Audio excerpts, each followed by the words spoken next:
गोरी बहन की शादी। विद्या बेटी, ये ले, ये साड़ी पहनकर तैयार हो जा। ये बादामी रंग तेरे गोरे रंग पे खूब खिलेगा। और हाँ, अच्छे से मेकअप करना ताकि लड़के वाले तुझे देखें तो देखते ही रह जाए। ठीक है मेरी प्यारी माँ। तभी बाहर से कांच टूटने की आवाज आती है। मालती गुस्से में बौखलाकर बाहर आती है जहां कंचन पोछा लगा रही थी। मालती को देखते ही कंचन सहम सी गई। क्यों री काली करमजली, आज मेरी बेटी के लिए कितना बड़ा दिन है। तूने जानबूझकर इस शुभ घड़ी में कांच तोड़ दिया। नहीं माँ, मैं तो पोछा लगा रही थी, गलती से गुलदस्ता गिर गया।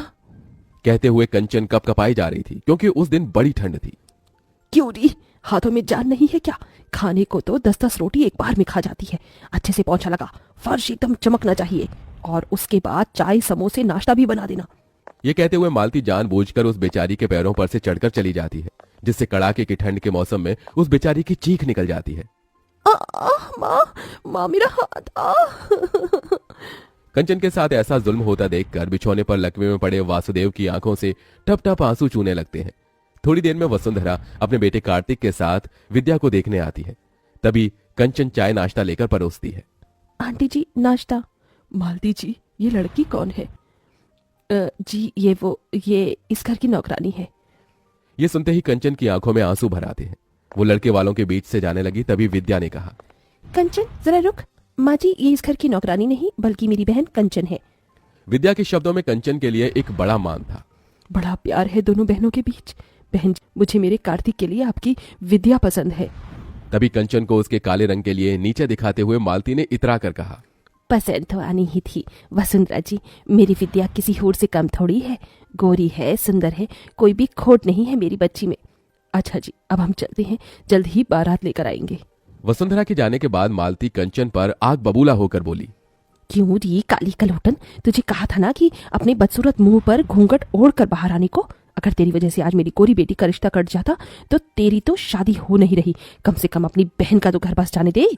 अपनी सौतेली माँ मालती का दिया गया ताना कांटों की तरह कंचन के मन पर जा लगा। माँ, क्या मिलता है तुम्हें इस बेचारी का दिल दुखाकर? तू चुप कर विद्या, भूल मत, ये तेरी सौतेली बहन है। ये कभी तेरी खुशियां नहीं चाहेगी बल्कि तेरा बुरा चाहेगी। एक दिन तू बड़ा पछताएगी विद्या। ये कहकर मालती वहां से चली गई और कंचन फूट फूट कर रो पड़ी। विद्या, क्या मैं इतनी बुरी हूं कि अपनी बहन की शादी तोड़वा दूंगी? विद्या ने कंचन के आंसू पोंछे और डबडबाई आंखों से उसे देखकर कहा, मेरी बहन, माँ ने सिर्फ तेरा ऊपरी रंग देखा, आज तक तेरा प्यार भरा मन देखा ही नहीं। मगर तुम्हारी ये बहन है ना?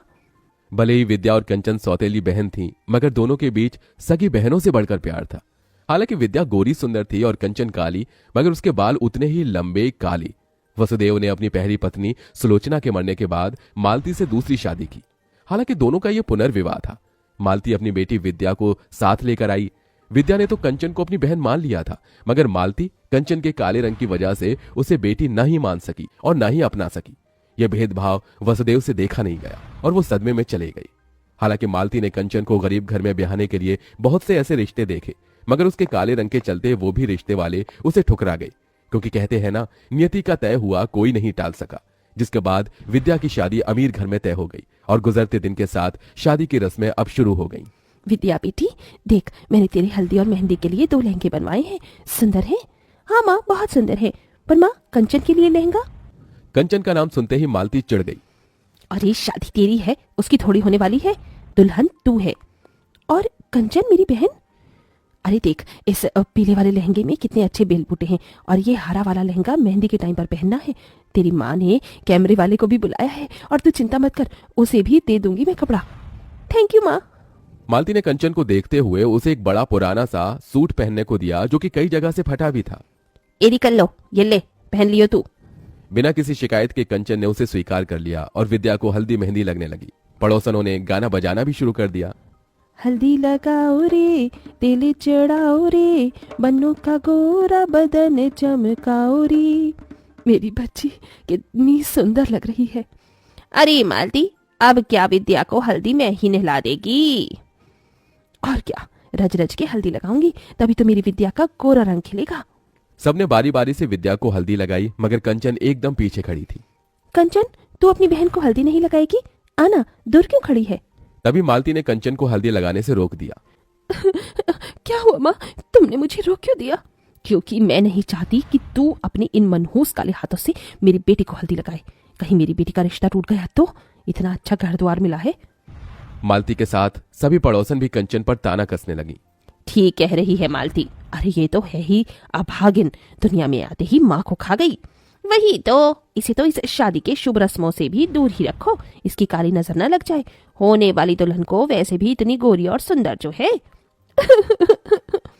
बस बहुत हुआ। मैं मानती हूँ कि मेरी बहन का मुझे हल्दी लगाना मेरे लिए शुभ है। कंचन, मुझे हल्दी लगा। कंचन ने अपनी गोरी बहन को हल्दी मेहंदी लगाई, तभी कुछ हल्दी उसके चेहरे पर लग गई। हे राम, ये तो अपशकुन है, दुल्हन की हल्दी इसे भी लग गई। कंचन उस हल्दी को धोने लगी, तभी रुक जा कंचन, कहने दे इन्हें जो कहना है। मेरे लिए ये शुभ शगुन है। मुझे तो डर है बहना, कहीं ये कल्लो अपनी बहन की शादी काट कर खुद ना दुल्हन बन जाए। ये सुनकर तो जैसे मालती के मन में डर बैठ गया। शादी का दिन भी आ गया। कंचन विद्या के लिए खुश भी थी और उदास भी।